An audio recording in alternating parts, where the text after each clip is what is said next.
sorry. I gotta go.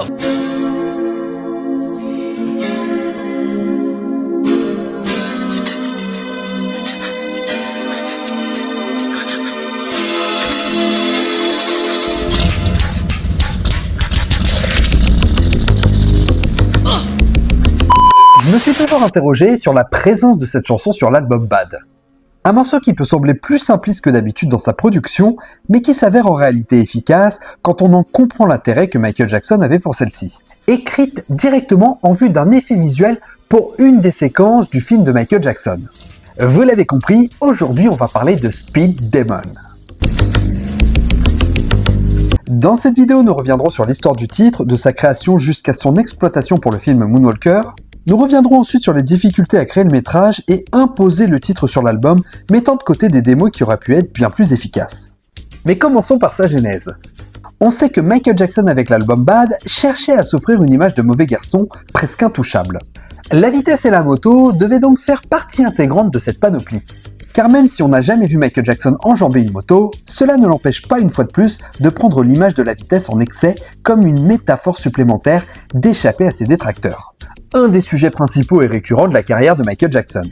Il suggère alors que tous les obstacles mis sur sa route ne doivent pas l'empêcher d'arriver le plus vite possible à sa destination. Le concept est donc prêt et Michael Jackson se rend en studio pour enregistrer le morceau.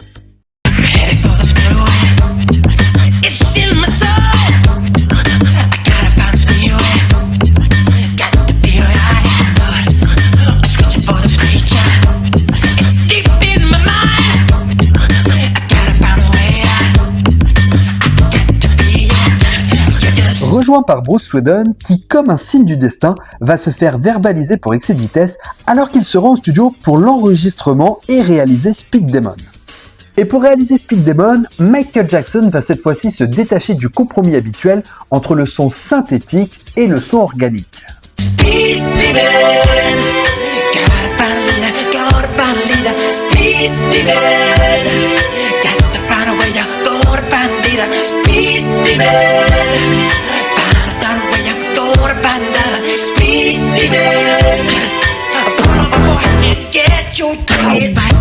Pour se consacrer quasiment exclusivement aux nouvelles technologies qui caractérisent l'identité de l'album Bad. Et Michael Jackson va opérer un glaçage somptueux sur l'instrumental.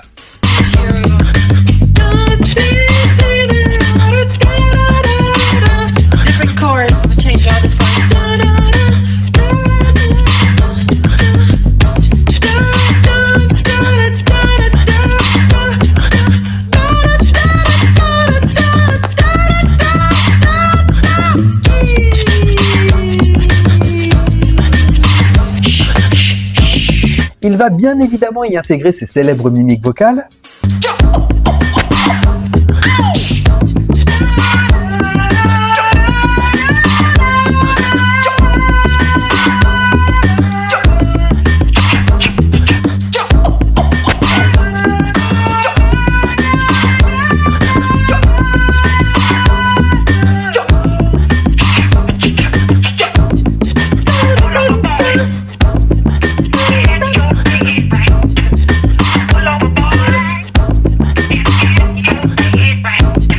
et c'est l'ingénieur du son Christopher Carrell qui va s'occuper de faire les arrangements musicaux avec son célèbre synth-clavier, qui a accompagné à plusieurs reprises la conception des différents morceaux des sessions de cet album. Il avait d'ailleurs déclaré « Sur Speed Demon, la démo originale contenait un son de synthétiseur avec une sorte de balayage dans le break avant le solo. Je pensais que ce n'était pas très créatif ni intéressant et que ce son n'avait absolument rien à voir avec le thème de la chanson. Mon idée a été de le remplacer par le son d'une voiture de course passant successivement les vitesses. J'ai placé le son dans le synth-clavier, puis appliqué un correctif qui comprenait le son de changement de vitesse et celui de la voiture de course, le tout en cohérence avec le tempo et le groove. Michael a adoré et c'est donc ce que vous entendez dans la version finale. Et la chanson se termine par une troisième partie qui va venir arrêter la frénésie de cette sensation de vitesse. Comme si la cadence laissait redescendre tout en gardant un dynamisme incroyable avec les adlibs vocales qui continuent d'habiller la chanson. On peut d'ailleurs entendre à la fin de la chanson Speed Demon le début d'introduction de la chanson suivante, Liberian Girl, marquant la transition entre les deux titres. Il est d'ailleurs possible d'entendre une version de Speed Demon sans cette petite partie dans le CD promotionnel qui était sorti en Europe. D'ailleurs, en parlant de la dernière partie du titre, il faut savoir que c'est celle-ci qui va être le plus sublimée dans le métrage de la chanson. Faisant partie intégrante du film Moonwalker, dont on va parler tout de suite. Le métrage de Speed Demon va se faire en 1988 et se scinde en réalité en deux parties. Une première partie qui enclenche la continuité de Moonwalker réalisée par Jerry Kramer. Michael Jackson tente d'échapper à une horde de fans hystériques et de paparazzi. Mais la particularité des poursuivants est qu'ils sont construits avec une méthode d'animation bien particulière, le clay motion, qui consiste à animer des personnages en pâte à modeler avec la pose plan par plan pour donner une succession d'images qui permettent l'animation. Cependant, certains plans vont tout de même être tournés par des acteurs qui vont enfiler les costumes de ces fameux personnages en pâte à modeler, donnant d'ailleurs au rendu un contraste assez décevant entre les différentes scènes. Michael Jackson, pour s'échapper, se retrouve à se grimer avec un costume de lapin, et le tournage va avoir lieu directement dans les studios Warner qui, pour l'occasion, vont être rebaptisés MJJ Studios. Enfin, la deuxième partie s'enclenche cette fois sur une séquence entièrement réalisée en Claymotion, où la version lapin de Michael appelée Spike tente d'échapper aux fans et aux paparazzi, présentant alors une séquence cartoonesque que Michael Jackson n'avait alors jamais proposée dans ses films, que ce soit avant ou après. Faisant de Speed Demon un clip assez unique dans la carrière de Michael Jackson. Les séquences en Claymotion vont être réalisées par l'animateur Will Wheaton, célèbre pour avoir animé bon nombre de spots publicitaires avec le Claymotion. C'est d'ailleurs Michael Jackson qui va suggérer à Jerry Kramer d'embaucher l'animateur. Michael Jackson aura par la suite l'occasion de retravailler avec Will Wheaton pour une pub de jus de raisin, le Californian Grapevine, que nous avions d'ailleurs déjà évoqué dans un short sur la chaîne.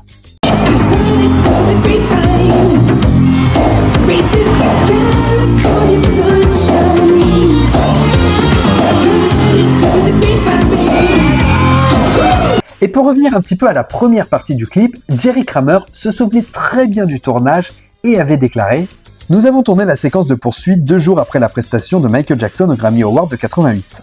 Pendant la prestation, il s'était laissé tomber sur les genoux et a frappé le sol si fort que le monde entier s'est demandé comment il avait fait ça. En réalité, ce jour-là, il s'est blessé les 2 genoux, nous avons donc filmé la scène alors qu'il n'était plus capable de courir, on s'est donc adapté. » Et enfin, ce court-métrage va se clôturer par une des scènes les plus mémorables de la filmographie de Michael Jackson. Il retire alors son costume en plein désert, ayant échappé à ses persécuteurs, quand tout à coup, le costume du lapin prend vie pour devenir Spike, un lapin doué des mêmes talents de danseur que Michael Jackson. Et les deux vont s'affronter dans un battle incroyable. Seulement Michael Jackson voulait pouvoir donner un contraste entre sa danse et celle du lapin. Il a donc pris la décision de prendre une doublure et c'est le chorégraphe Eddie Garcia, danseur sur le bas de tour, qui assurera le job. Il avait d'ailleurs déclaré « Michael était le lapin, mais il voulait des mouvements différents que lui pour le personnage. Ils se sont donc servis de moi pour le freestyle de danse. » Le freestyle se poursuit jusqu'à ce qu'un officier de police interprété par Clancy Brown interrompt la prestation, verbalisant Michael Jackson dans la mesure où il était interdit de danser à cet endroit. Élément plutôt surprenant qui peut d'ailleurs avoir 2 lectures différentes. On peut y voir une manière dérobée de la part du policier d'obtenir un autographe de Michael Jackson, faisant écho finalement à tout ce que les assaillants de la première partie cherchaient à avoir, même si la méthode semble virulente.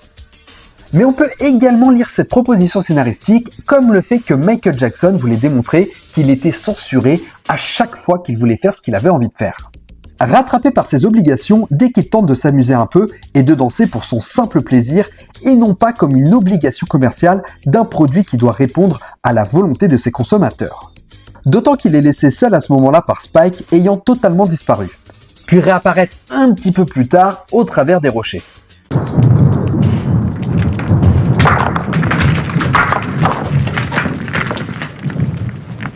Laissant suggérer que Spike n'était que le reflet de l'imagination de Michael Jackson, qui avait besoin de cette coupure et passer un peu de bon temps avec une entité qui ne pouvait le trahir ou le laisser seul. Mais qui va pourtant quand même le faire. Lecture un peu plus sombre, je vous l'accorde. Mais Michael Jackson s'est très souvent servi d'une image naïve et enjouée pour illustrer ses plus profonds mal-être. D'ailleurs, concernant Speed Demon, il faut savoir qu'il n'y a jamais eu de prestation scénique. Cependant, elle a failli être interprétée sur le bas de tour et pas forcément à l'initiative de Michael Jackson.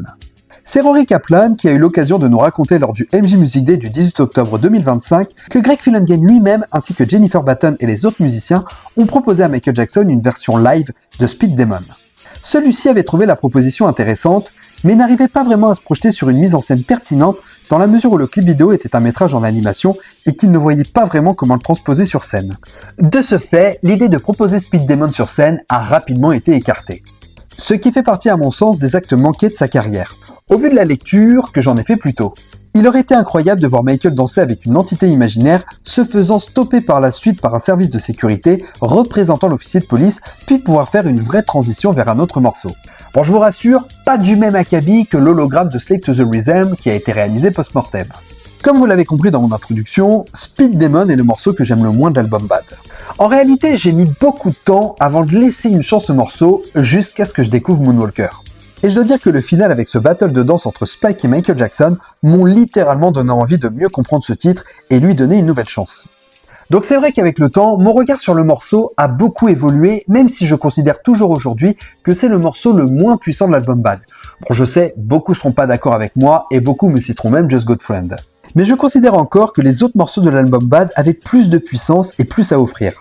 Mais malgré tout, il mérite amplement sa place dans la discographie officielle de Michael Jackson et a su sublimer comme il se doit un de ses projets les plus ambitieux. Donc d'une certaine manière, la chanson de Speed Demon est juste au bon endroit, au bon moment, avec la bonne personne.